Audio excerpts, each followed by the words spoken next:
What we have to remember about a post-aging world is that most people will be chronologically very old, as in they will have been born a long time ago, but almost nobody will be biologically old.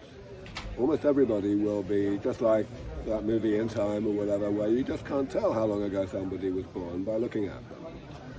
To me, it will actually be a bit like the world as we knew it a few hundred years ago, where not very many people lived long enough to look old, right?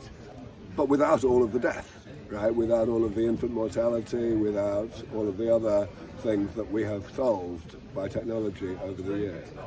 I believe it's going to be a pretty good world. I really do not think there are any ethical considerations relating to bringing aging under medical control.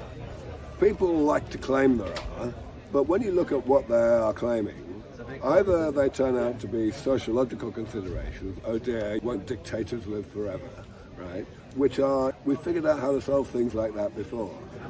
And the point is, the answers to these questions are always painfully obvious. Dictators, it's high on the league table of risky jobs. Not many dictators die of aging in the first place, right? And the ones that are not in that category are just complete platitudes. There's no basis for them. Like, people will just say, death gives meaning to life. And you say, how do you know? And they'll say, it just does. No, I don't think there are any ethical issues at all. I've been doing high-end media, national media in many, many countries for at least 20 years in this space. You would think that the public would be pretty familiar with the topic now. Because it's not just me, of course. Lots of other people have been doing the same thing. And certainly lots of high-profile people in the media are obviously very interested in the thing, because they keep having me and my colleagues back on the shows, right? But somehow or other, if you go out there and you ask people, what do you know about longevity medicine and longevity research, most people will still say they don't know anything at all. It's just that they don't want to know. It just goes in one ear and out the other. If I'm in a good mood, I will sometimes think things are getting better. I will look at, how the treatment of my work is more respectful than it used to be. My position is considered to be educational more than just entertainment the way it used to be. But it's not good enough by any means. We really don't know anything about how society is going to develop in a post-aging world, or even in a world in which we do not yet have the therapies, but most people think they're coming pretty soon. And that's a world we could be in awfully soon, right? One big thing we don't know is how many kids people are going to want to have. On the one hand, you might think, well, people are just going to carry on having kids because they can, because we're going to fix female reproductive aging and so on. But then we also have to think, well, hang on, what has happened in society in the past?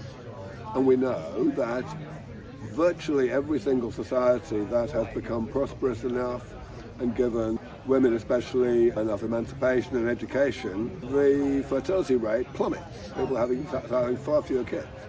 Now what's important is that when that happens, the women also, on average, start having their kids later, at a later age.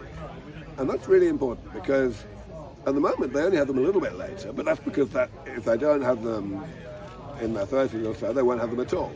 And when that deadline goes away, it seems perfectly reasonable to suppose that the reasons why women are choosing to have their kids a little bit later at the moment will extend, and they will just have their kids another decade later and another decade and so on. We may actually have a lower rate of kids being born as a result of women having the opportunity to delay.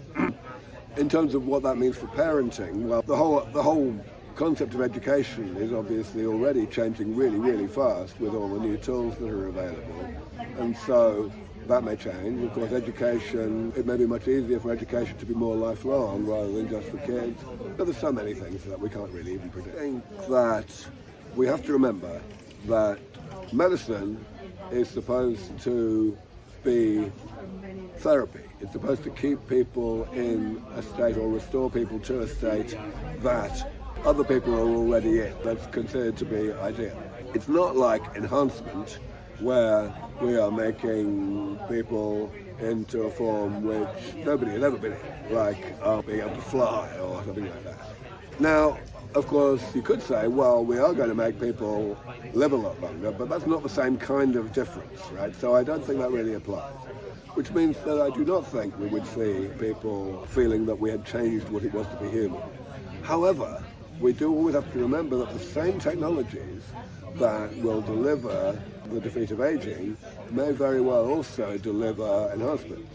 And so there may be knock-on effects that happen quite soon. I think it's really important to remember that evolution is already being driven by human action. The most conspicuous example of this, it's often cited, is actually, sounds like a bad one, but actually it's fine, which is the decline in the immune system. People these days have weaker immune systems than they did a couple of hundred years ago. And the reason we do is because we can.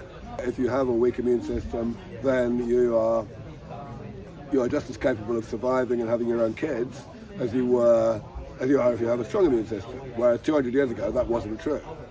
Also, it turns out that women with weaker immune systems are more fertile. So it's been really fast, only a few generations. That kind of thing is going to carry on happening. And for sure, with the advent of safe and effective gene therapy, we can imagine that evolution by reproduction is more or less over, simply because evolution by technology will go so much faster. I do not really think very much about scenarios for the distant future when we have completely defeated aging some time ago. I think it's hard enough to think about the future 10 or 20 years from now. We're usually going to be wrong these days. 30 years ago, we didn't even have the internet as we know it today. And I just want to stick to the things that we can know. One thing we definitely know is that nobody is ever going to want to get sick.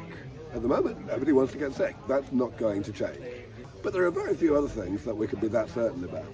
It's pretty hard to know what to teach young people about their own future, because most of their own future will be so far into the future that we can't predict how it's going to be.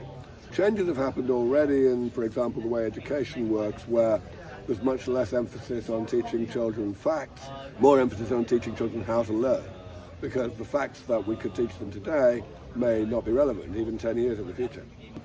That kind of thing has to will extend.